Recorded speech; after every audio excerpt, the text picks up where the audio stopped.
Assalamualaikum warahmatullahi wabarakatuh. Para sahabat sekalian yang dirahmati Allah, pada video kali ini kita bercerita tentang Datu Sanggul atau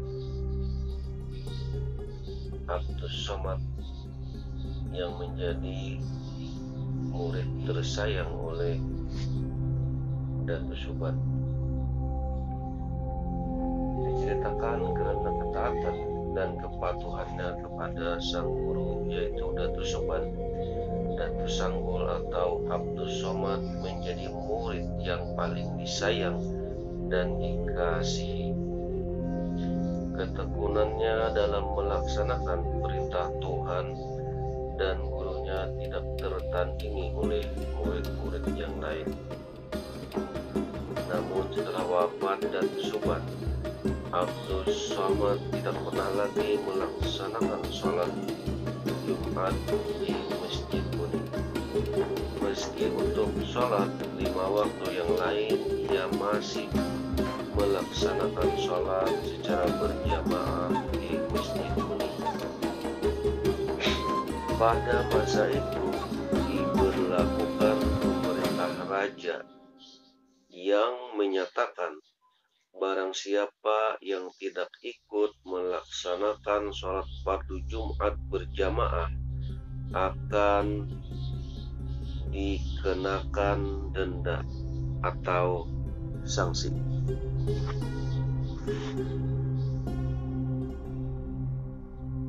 Oleh karena adanya peraturan tersebut, maka Abdus Somad dan istrinya harus membayar denda yang ditetapkan oleh sang raja.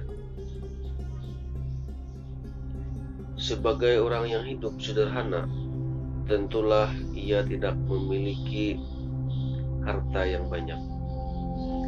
Karena itu, pada suatu ketika, karena setiap hari Jumat ia tidak ikut melaksanakan sholat Jumat di Masjid Kuning, ia tidak mempunyai lagi uang untuk membayar denda. Abdus Somad menyerahkan sebagian hartanya yang dinilai dapat membayar denda. Karena ini perintah raja, maka saya harus mentaatinya.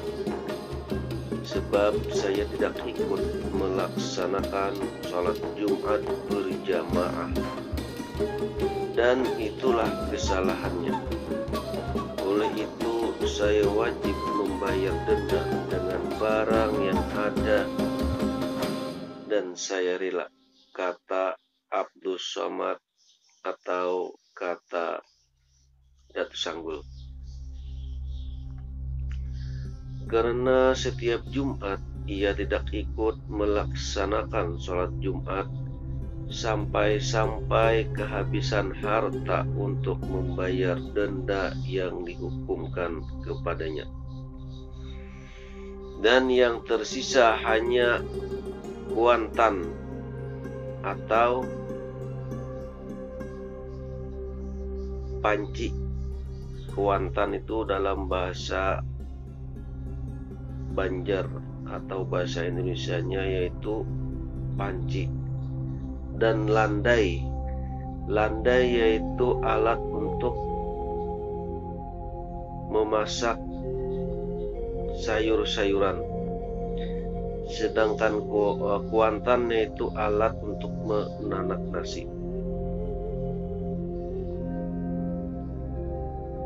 Adinda berharap Kakanda pada Jumat yang akan datang sholat berjamaah di Masjid Kuning, kata istri beliau, memulai pembicaraan dengan lemah lembut dengan suaminya. Sebab jika Kakanda tidak ikut melaksanakan sholat berjamaah di Masjid Kuning, kita akan kembali lagi di denda, dan saat ini kita kita tidak mempunyai apapun selain kuantan dan landai, kata istri beliau. Insya Allah hari Jumat yang akan datang, Kakanda akan sholat Jumat berjamaah di Masjid Muning, jawab Abdus Somad. Pada hari Jumat, air sungai meluap sebab pada malam harinya hujan sangat lebat dan hampir-hampir terjadi banjir. Menjelang tengah hari, masyarakat kampung mulai berduyun-duyun menuju Masjid Muning untuk melaksanakan sholat Jumat berjamaah. Sebagai jamaah yang datang ke masjid menuju pinggir kali untuk berwudu. Sebagian jemaah yang datang ke masjid menuju pinggir kali untuk berwudu. Di saat jamaah yang tengah berwudu, mendekatlah Abdus Somad ke pinggir kali untuk berwudu. Namun betapa terkejutnya orang yang di sekitarnya karena tiba-tiba Abdus Somad melompat ke tengah sungai yang tengah meluap dan mengalir deras. Orang-orang menjadi gempar, ada yang mengucap zikir dan ada yang mengarahkan matanya ke tengah sungai mencari-cari di mana gerangan Abdus Somad berada. Ada yang mengatakan mungkin ia telah mati tenggelam di bawah arus sungai yang deras. Di tengah kegemparan itu, tiba-tiba muncul Abdus Somad dari tengah sungai dan berjalan di atas air menuju pinggir sungai. Betapa mengherankan, pakaiannya tidak sedikit pun basah dan hanya anggota wudu saja yang basah. Setelah keluar dari sungai, Abdus Somad langsung menuju masjid disertai jamaah lain yang masih terlihat keheranan menyaksikan kejadian yang terjadi pada diri Abdus Somad. Keheranan jamaah semakin bertambah ketika Abdus Somad tidak masuk masjid dan tidak ikut melaksanakan sholat sunnah. Ketika sholat fardu Jumat akan dilaksanakan, barulah ia memasuki masjid.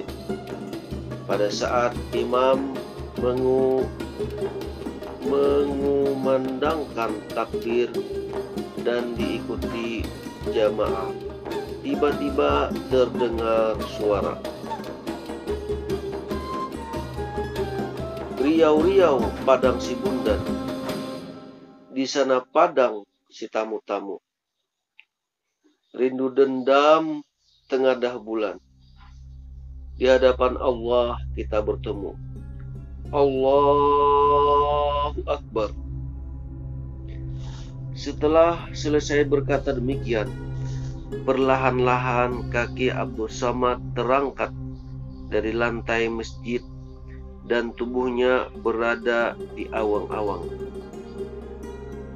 Jamaah masjid terus saja melaksanakan salat Jumat berjamaah hingga selesai. Pada saat salat Jumat setelah selesai, Abdus Somad masih berada di awang-awang. Pada saat salat Jumat telah selesai, Abdus Somad masih berada di awang-awang. Jamaah yang lain memandangnya dengan heran.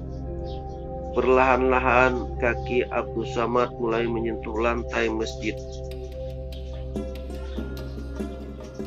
Ketika telah berada di lantai, Abdus Somad berkata, "Saya tadi baru sholat Jumat di Masjidil Haram Mekah Dan kebetulan tadi di sana ada yang mengadakan selamatan, dan saya telah meminta kepada yang mengadakan selamatan sedikit barakat atau makanan yang diberikan saat para undangan pulang. Dan mari kita bersama-sama mencicipinya. Jangan ada yang tidak ikut mencicipinya, meskipun sedikit. Bilang Abdul Samad atau bilang Datuk Sanggul.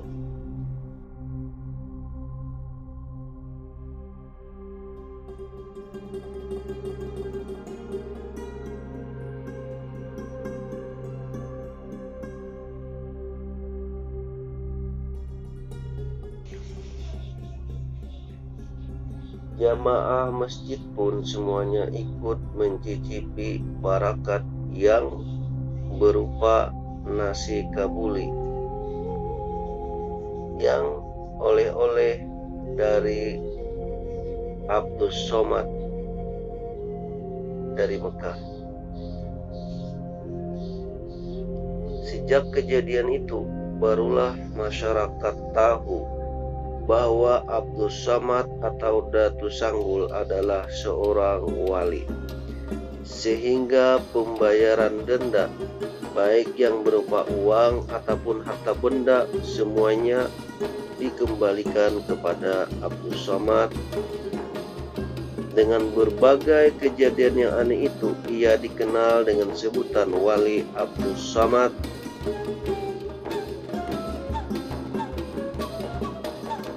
atau Wali Datuk Sanggul. Sekian lama ia tinggal di Muning Tatakan.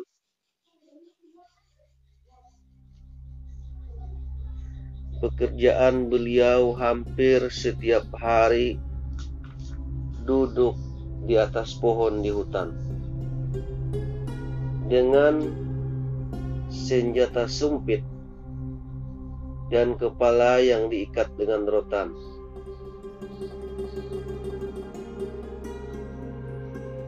Menyanggul atau menunggu untuk berburu rusa atau minjangan yang lewat.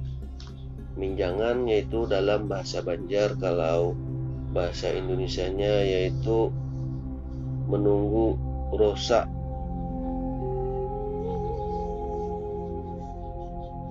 Setiap hasil buruan yang didapatkannya selalu ia bagikan kepada penduduk kampung.